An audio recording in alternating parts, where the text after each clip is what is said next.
Final Fantasy 1 Remastered. This is one of my favorite games of all time, and this is how I beat it for the first time. So I decided to go with the classic party of a fighter, thief, white wizard, and a black wizard. Alright, first things first, let's talk to the king. Yeah buddy, we'll save that princess. Next up, we need to gear up, buy weapons, armors, and spells. Okay, so now that we're geared up, we need to go get some levels. To do that, I like to run around the castle and fight imps till about level 2. And then I head up to the Choas Temple and I loot the temple on the left side. Hopefully we'll gain some levels. So in the first room there's a leather cap, and on the room to the top there's a couple potions. So we're going to take a quick rest outside in our tent, and now it's time to fight. It's time for you to go down. And with a few whacks, Garland is down. And it's time to get the princess home. The king thanks us, the princess gives us a loot, and the bridge is fixed. Let's go! Okay, short walk in the woods, and we're in the next town. Time to fight, pirates! So it used to be the sleep spell was the best for these guys, but in the remake here, you just want to bash them till they're dead. Sleep spell only works on enemies that haven't gone yet. A lot of times your black mage doesn't have a chance to cast a spell before everyone attacks, so it makes it kind of worthless. Alright guys, there we go. The pirates are defeated. Got ourselves a brand new ship. Woohoo! Let's go visit the elves. Up next is the Marsh Cave, but that place is very dangerous, so I had to grind some levels first. It's mostly looking for ogres to fight because they give up the most gold and experience points. Okay, let's check out this cave. The first floor doesn't have much to offer, just a little bit of money in some of the chests. Second floor is more of the same, just potions and gold. Now on the third floor there's an item you want to grab. Head down and go to the second room from the bottom. Go to the right, keep checking rooms until you see this one. Make sure you take some potions because this is going to be a tough fight.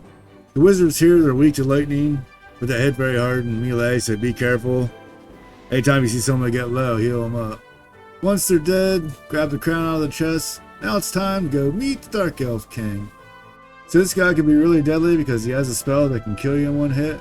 Well, I got lucky and he didn't use it on me. In this battle, make sure you buff your party. Should make it pretty easy for you to win.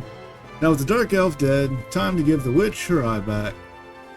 So we want to go way back up to where you started at, and then go north of there. We give the witch her eye back, and then she gives the potion that should wake up the elf prince. Now it's time for us to get more powerful.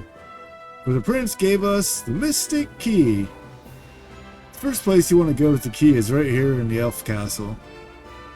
When you go to leave, head to the right and hug the wall, and then go north. That's where the treasure room is.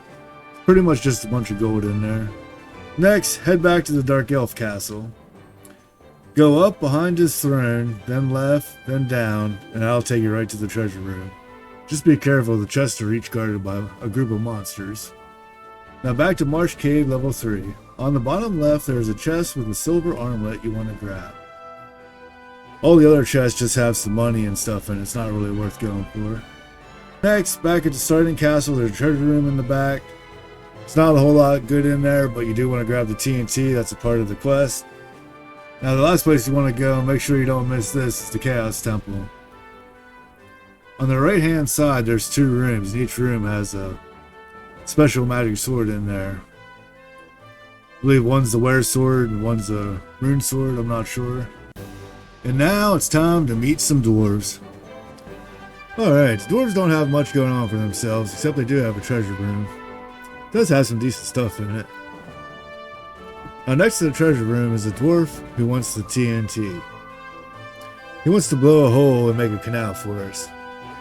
So we give him the TNT and boom, there we go. Now there's a town due west of the canal, and that's our next stop. And then we're off to fight the Earth Fiend. But before we can do that, we have to fight the vampire. So the vampire really isn't that strong, but if you have fire spells, he's undead, so they're weak to it. When you defeat the vampire, you will get a gem. North of where the vampire is at, you'll see a trapdoor that you can't open. To get that door open, we gotta head west. You keep going west until you find a cave. Down in that cave, there's a titan and he's blocking the way. You gotta give him the gem that you got from the vampire, and then you'll move out of the way. Right south of where the Titan was, just go down there, there's a little treasure room, grab that stuff. Then head out of the cave and head south. There's a man in the cave all the way to the south. It'll give you the rod that you need to open up the trap door. Alright, now we're going to head back, open up the trap door, and once we're down here, we want to explore every nook and cranny. There's a bunch of chests with gold in it and other items. Make sure you grab them all. But there is one enemy to look out for. It's these bird-looking enemies. They can turn you to stone, so always have some golden needles on you. Usually try to bring at least 10. Okay, so here's the big bad Earth Fiend. The Earth Fiend is classified as undead, so anything that works on them will also work on him. Hit him with some fireballs, buff up your people, you'll be in good shape. So with the Fiend defeated, we're going to step on a teleporter and get on out of here. So our next stop, Crescent Lake. When you get to the town at Crescent Lake, you want to go as far right as you can when you get into the town. There's a whole bunch of guys standing in a circle. One of them has a canoe for us. And with the canoe in hand, we can now travel rivers. So usually when you get the canoe, the thing you want to do is go and fight the volcano. However, I decided to do something different here. You will see why here in a short time. The ice cave has some tough enemies, but I'll show you guys how to get through it. At first, just keep on going until you get to a room with 2 chests and some cracks on the floor. Avoid the cracks and loot the chests. Once the chests are looted, step on one of the cracks and you will fall into a room of undead. Oh no! Defeat the undead and then go exploring. Beware these odd colored floors here, because they'll damage you. So try not to walk around on them too much. Definitely some good loot around here. Make sure you grab it all. So eventually you'll come to this room with 3 chests in it. Loot 3 chests and then step on the crack. And then you'll be in that room that you fell through before. So make sure you don't fall into any of the cracks and go up to the white thing in the middle. When you click on it, it's going to bring up an evil eye. So make sure you got yourself good and healed up. So the evil eye here is just a standard boss battle. He doesn't have a whole lot of hit points, but he can cast a few AoE spells. So be careful of that. However, once he's defeated, now we have the Levy Stone. Woohoo! And what does it do? Well, let me show you. So where we want to go is south of Crescent Lake. There's a desert area. It's hard to miss. You can see it on your map. Dock your ship at the river close to there. Jump in the canoe and then use the canoe to get on land. Then all you gotta do is walk right onto the desert tile and then voila, there you are. An airship. Now I'm going to show you the reason why I wanted to get this airship first. It's because I want to upgrade my classes. So there's this Dragon King. He's way up north on these islands that if you go through his trials, he'll promote you and make all your people better. So that's what we're going to do. The trials are at this castle here, but you got to park way over to the right and then walk for a good while. So make sure you have plenty of potions and stuff. When we get there, we find out the thing that we need for our trial is a rat tail. Yes, a little rat tail. Who knows why the king wants that, but we're going to get it for him. So to get our rat tail, we have to go through a whole bunch of teleporters. Anytime you have a choice on which teleporter to pick the one to the most south. And that will be the right one. As you're going through here, you'll see there's quite a bit of good loot. Make sure you grab like this healing staff, for example. It's great. It can cast the heal spell for free as many times as you want. So it's like free heal. It's free healing. You can't beat it. Alright, here we are at the end of the maze. Grab our rat tail. Beat up on some undead dragons. Whack, whack. And off to the Dragon King we go. Here we are, King. We got our rat tail. Oh boy, well thank you for the promotion, man. Alright, now that we are promoted, we are much more powerful. Fire Fiend, you don't stand a chance. Okay, the next stop, volcano. So here in the volcano, you gotta watch out for the floor there. You'll see there's lava all over the place. It damages you every time you step on it. So make sure you bring plenty of potions. Other than that, like always, there's plenty of goodies around. Make sure you explore. Could be at least one good sword out there somewhere. Here we are, finally at the Fire Fiend. Now the Fire Fiend is indeed weak to Blizzard, but usually your best bet's just to buff your people up. Just let your attackers go until she's dead. That's all you gotta do. So with the Fire Fiend defeated, we're gonna step on the teleporter and get on out of here. So after the volcano, now we're gonna head way north. So this town here has a submarine that will take you down to where you gotta fight the Water Fiend. But before we do that, we need to get a substance called oxtail, or oxalol, something like that. Anyway, there's a desert where there's a merchant.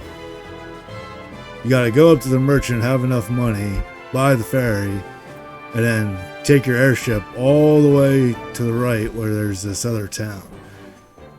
You can't miss it, it's like in a valley in between the mountains. So once you get there, the ferry will release itself. You gotta walk all the way to the back and then to the right of the town, and that's where the ferry is located. And she will give you the stuff you need so that you can go down in the submarine. Okay, lady, let us into the submarine. Yeehaw, let's go. So now that we're down here in the Water Temple, the place you want to go is up first. That's where the mermaids are at. Once you go up and meet the mermaids, the thing you really want is a tablet that's in a chest. So what you want to do is go right here, then through this narrow corridor, and it'll take you all the way over to where it's at. That's important because you need that to learn a special language for later on in the game. So now that we're done with the mermaid room, next thing to do is advance on down and fight the Water Fiend. Most of the enemies down here are weak to lightning. If you have level 2 lightning spell, it makes short work of them. Alright, and here is the Water Fiend. As you would expect, he himself is also weak to lightning, but like all boss battles, I recommend just to buff your fighters and let them beat him up. He has a decent amount of hit points, so you might want to also cast like some protection on yourself. Make sure you last through it. Well, okay, now the Water Fiend is dead. It's time for us to get out of here. So the next place we want to go is we need to get the cube. Where that is at is up here in this waterfall. The path you want to go is up, left, and then down. That's where the cube is located at. We want to go all the way back to the town where the Earth Cave was at. There's a guy in a cemetery that can translate the stone for us and teach us the language. Then when you get that, you gotta go all the way northwest, and I'll show you where to park at. Then you gotta walk all the way to the south, down the peninsula, till you find this town. Once you find the town, you just gotta talk to everybody, and one of them will give you a chime. Now that we have the chime, we can get into the wind tower. Here on the first floor, there's all kind of chests to loot for you. And then once you get up higher, there's a few around as well. One thing you want to keep an eye out for is the aluminium. You need that to get Excalibur. Alright, so the one floor here that you might run into problems with. On this floor, if you keep going in the same direction, it'll just constantly repeat itself. The trick to the puzzle is you want to go 2 to the right and then 2 up. And then the stairs will appear, and then you go up them stairs. Alright, so this next area here, this long bridge area is where you want to fight the war mech. Now, I walked up and down it about 10 times. I couldn't get him to pop off, so screw it. I had it on past him. But that's where he's at if you want to fight him. So here is the Wind Fiend. As far as weaknesses, he's not really weak to anything. But there ain't nothing that you cast on him or attack him with that's going to be hard to hit him. Just do what you normally do. Buff your fighters, attack him with everything you got. That's right. Bam, bam, bam.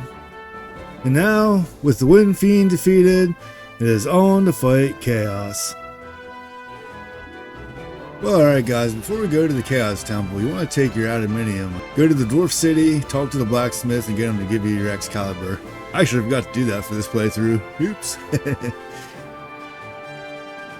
So after that, let's head on to the old Choas Temple.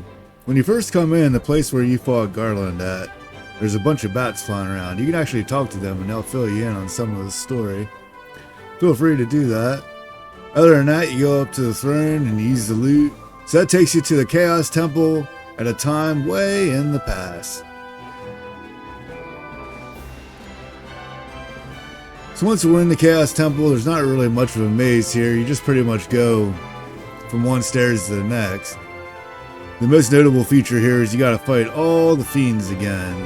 The earth, fire, water, and wind fiends. And this time when you fight them, they're a little bit more difficult than they were the first time. They got more hit points by a good bit. Other than that, they're pretty much the same. Just do whatever you did to beat them the first time, you'll beat them the second time. Hey, what's this? Garland, what are you doing here, buddy? So apparently Garland is actually Chaos. So he's gonna turn into the Chaos Demon here and we'll get our fight on. Yeah, buddy, we're gonna stop the cycle. Alright, so in the battle against Chaos here, we're gonna treat him just like any other boss battle, buffer people up, try to cast protections on ourselves. He does pretty much non-stop cast AoE spells, and to make sure you watch out for that, you gotta buff yourself up good. Yeah, he was really whacking the heck out of us. We had to really hit the cure spells a lot. Alright, here we go. Can we finally defeat you? He's been hitting us pretty hard. Yep, max healing. Wow, 570 damage. You almost killed our ninja. Yeah, there we go. 8 hits for 79. Oh, wow. Yep, keep healing him up. There we go. That's right, ninja. Give it back to him. Haha, Chaos, you are defeated. Woo! Oh, that feels so good. Now I'll tell you too, that is the first time I ever beat this guy. I will take it. I tried with a party before. I couldn't quite do it. It wasn't a balanced party like this one. But yay! Finally did it. Okay guys, I hope this walkthrough can help you all beat the game. Until I see you next time, this is Cosmo saying goodbye and have lots of fun gaming out there.